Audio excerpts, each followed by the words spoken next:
All right, today we're going to be talking about groups. So this week we're going to be covering groups, rings, and fields. So this is kind of a lot to cover in 1 week, but we're not going to dwell on groups in particular too much or rings in general, really. Our main goal is to be able to talk about polynomial rings over fields and be able to work with those rigorously. Groups and rings are going to mostly provide us with some background. So rings are generalizing those polynomial rings that we'll be dealing with later. And groups will help us start to deal with this level of abstraction. So dealing with only one operation instead of like two operations, which we'll be dealing with rings and fields. So today is the only day that we'll be spending on groups.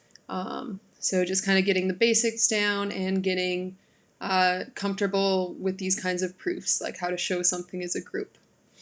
So a good source for this is Gallien's book, Contemporary Abstract Algebra, or really any introduction to abstract algebra would be a good source. There are lots of different pages on the internet, different sources that you can find for introducing groups.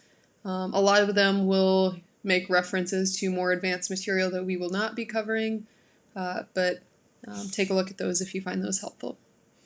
All right, so a group G is a set with an operation. We write this G star H for now, such that we have closure. So that means that once we take any two elements G and H and perform this operation, we're staying within the group. So when we do G star H, we're returning something that's still in that group. The second property that this should have is that it's associative. So this means that we can group our operations in kind of whatever order we want.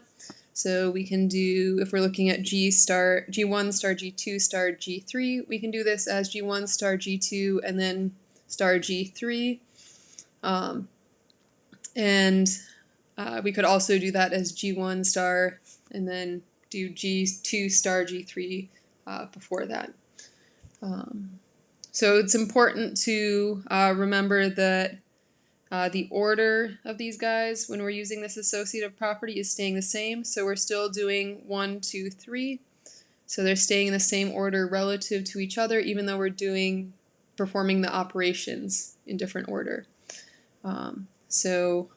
It's important here, we've got 1, 2, 3, and 1, 2, 3, that this is just regrouping, not changing the order that the elements are coming in. Then every group has to have what we call an identity element. So there is a special element which we call E in G, such that E star G equals G star E equals G for all G in G. So when we perform the operation of E with other elements of G, we just get those other elements. Then G should also have inverses, which means for each element G in our group, there is an element G inverse, such that when we perform the operation with G and G inverse in either order, we get back to the identity element, so that they undo each other back to that identity element. Some notes here, we often write GH just next to each other like that for G star H. This operation could be anything, any operation. It could be addition, multiplication, matrix multiplication, all sorts of different things, different binary operations, lots of different things that it could be. We write that star sometimes starting out to sort of remind ourselves that it can be anything, although often when people get more comfortable with groups, they'll write that GH like that to be a little bit more succinct. Very, very important fact here. It may not be true that G star H equals H star G. So this is really, really important to keep in mind and pay attention to the order that you're writing elements down in. So like when we were talking about associativity, we have noticed that these elements are still staying in the same order. So we can regroup, but we can't change the order of the elements because that could potentially change the results.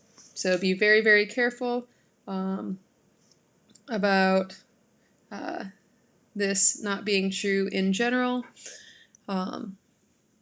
This means that our groups aren't always going to be commutative. All right, so let's start to look at some examples of groups. So here we've got a couple that we've worked with already this semester. So Z mod M with addition is a group. So to see that this is closed, if A and B are integers, A plus B is an integer. So when we're in Z mod M, then we know that A B in Z mod M implies that A plus B in Z mod M because of how we define addition, modular addition coming from normal integer division. For the operation being associative, addition of integers we know is associative.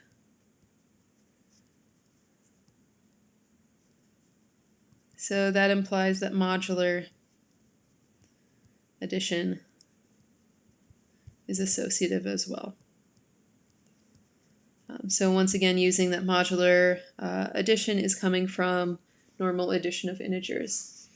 For the identity, consider the element 0 in Z mod M. Then for all x in Z mod M, we have 0 plus x is congruent to x plus 0 is congruent to x mod M. So 0 is the identity element.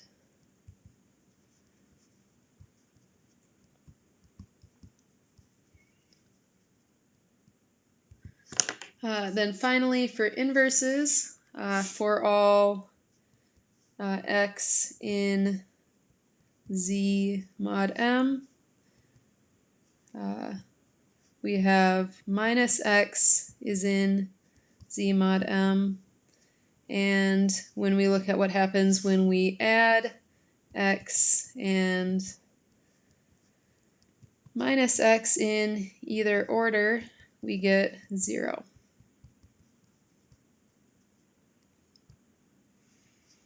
So minus x is the inverse of x. All right, so this is an example where we see that the operation is addition. So we keep writing that operation as addition when we're working with this group. We wouldn't switch over to that star notation. You can think of that star as being kind of a placeholder until we know the actual operation. All right, so then working with Z mod M cross with multiplication, this is also a group. So big surprise, the multiplicative group is in fact a group. Let's recall that Z mod M cross is the set of integers such that, or x in Z mod M such that x has a multiplicative inverse modulo M. So this is going to be important for figuring out how we're going to show that this thing is a group. So for this one, showing that this is closed is a little bit more involved than it was with Z mod M because of the definition of this when we're looking at multiplying two elements from Z mod M cross. So we're taking two things that have multiplicative inverses and multiplying them. Then in order to show that we're staying in Z mod M cross, we need to show that that result when we multiply them has a multiplicative inverse. So we've got a little bit more work to do here than we did for Z mod M with addition. So if A and B are in Z mod M cross, then we know they have multiplicative inverses. So there are x and y in Z mod M such that ax is congruent to 1 and by is congruent to 1, and these are both mod m. Then when we look at AB times YX, then we've got, we can regroup this as A times BY times X, which is A times 1 times X, which is AX, which is 1 mod M. And similarly, YX times AB is congruent to 1 mod M, or, well, I guess for a definition from multiplicative inverses, in modular arithmetic we actually don't need that other direction there. Alright, so then we've shown that AB has a multiplicative inverse. So AB is in Z mod M cross. So we've shown that this is closed under multiplication. All right, I'm going to move this down to get a little more space here. All right, so now for why this is associative, integer multiplication is associative, implies that modular multiplication is associative. So this is based on how we defined modular multiplication coming from integer multiplication. And for the identity element, this time it's going to be 1. So consider 1 in Z mod M cross. So 1 is in Z mod M cross, since 1 times 1 is congruent to 1 mod M. So 1 has a multiplicative inverse.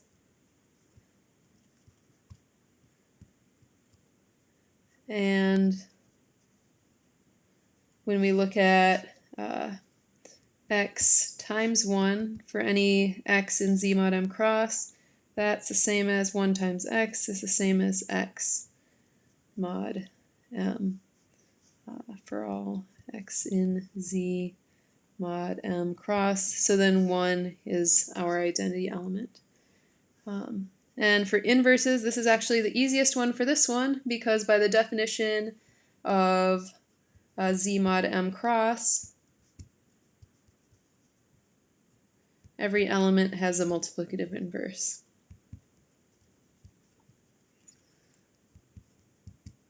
So we've got something that we can multiply it by to get 1. This is how you show that something is a group. You want to go through these 4 properties and verify that it satisfies all of these. So here's another example of a group, GL2R we call this, the set of 2 by 2 matrices with non-zero determinant. So considering this with multiplication, or matrix multiplication.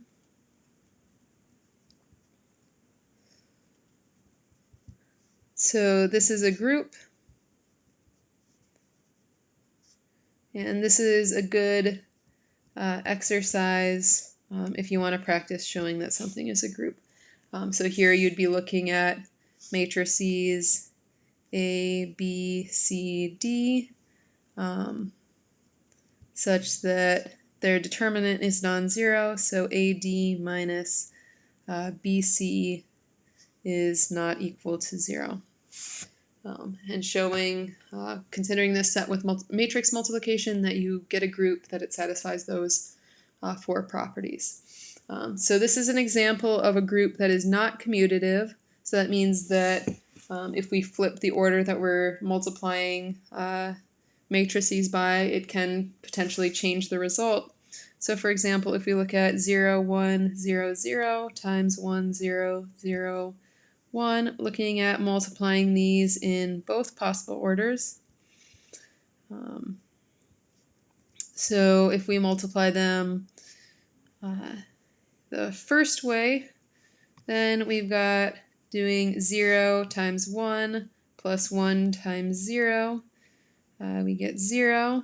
And now for the second entry, you've got 0 times 0 plus 1 times 0. So you've got 0 there and 0, 0 across the bottom row. So it's good to review your matrix multiplication here. And now if we multiply these in the other order, we'd have 1 times 0 plus 0 times 0. So we've got 0 there. Now on the next entry, we've got 1 times 1 plus 0 times 0. So we've got 1 there, and then 0 is on the bottom. So we can see that these are not the same. So this is an example of a group that's not commutative, where it really, really does matter what order we're multiplying these elements in, or these matrices in. The order of a group is just the number of elements in the group when we're looking at it as a set. So in Z mod M, we're looking at this as, remember, the set of integers 0, 1, up through m minus 1, and keeping in mind that each of these is potentially representing other elements, but they're equal when they're representing different things. So here we've got m elements total, and for Z mod M cross, remember the order of this set could be written as the Euler phi function of m, so counting the number of integers relatively prime to m between 1 and m. And when we look at the group that we just talked about, the GL2R, there are infinitely many matrices with non-zero determinant, so this has infinite order, and we'd write that order is equal to infinity. We define powers in groups similar to how we did for modular powers. So if we write g to the n, what we mean is g times g times g, etc., n times. So this is for n a positive integer. Similar to how this worked for modular powers, we can make sense of this if n is a positive integer. And since in groups things have multiplicative inverses, negative integer powers work out okay too. We can understand what that means, but fractional powers would not make sense in a group in general. So we'll go through a couple of examples of how you can prove things about elements in groups and start to do these kinds of manipulations.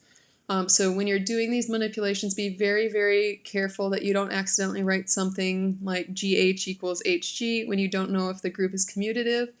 Be very, very careful and think at each step about the properties that you're using in order to prove the thing that you're trying to prove. So for our first example for this, let's let G be a group and prove that the identity element is unique. So this means that we want to prove that if we suppose that we've got two identity elements, so we've got E and E prime, such that G times E equals E times G equals E, equals G for all G and G. And we've also got E prime such that G times E prime equals G prime G equals G for all G and G. We want to show that if we've got two things that are behaving like the identity like this, then we've got E equals E prime. So that's going to be our goal here.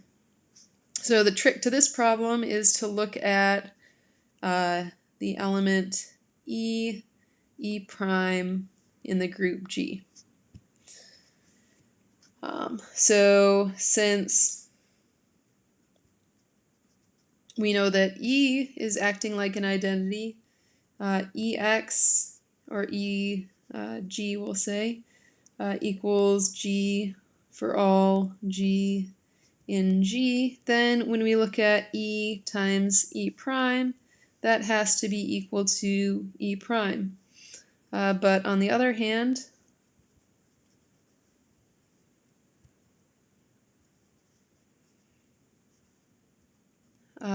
we also have that E prime is acting like an identity, so we've got G times E prime equals G for all G and G. So when we look at this with E prime, this would be have to be equal to E.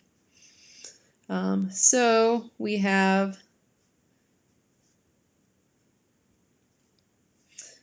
E equals E prime equals E prime. So E equals E prime as desired.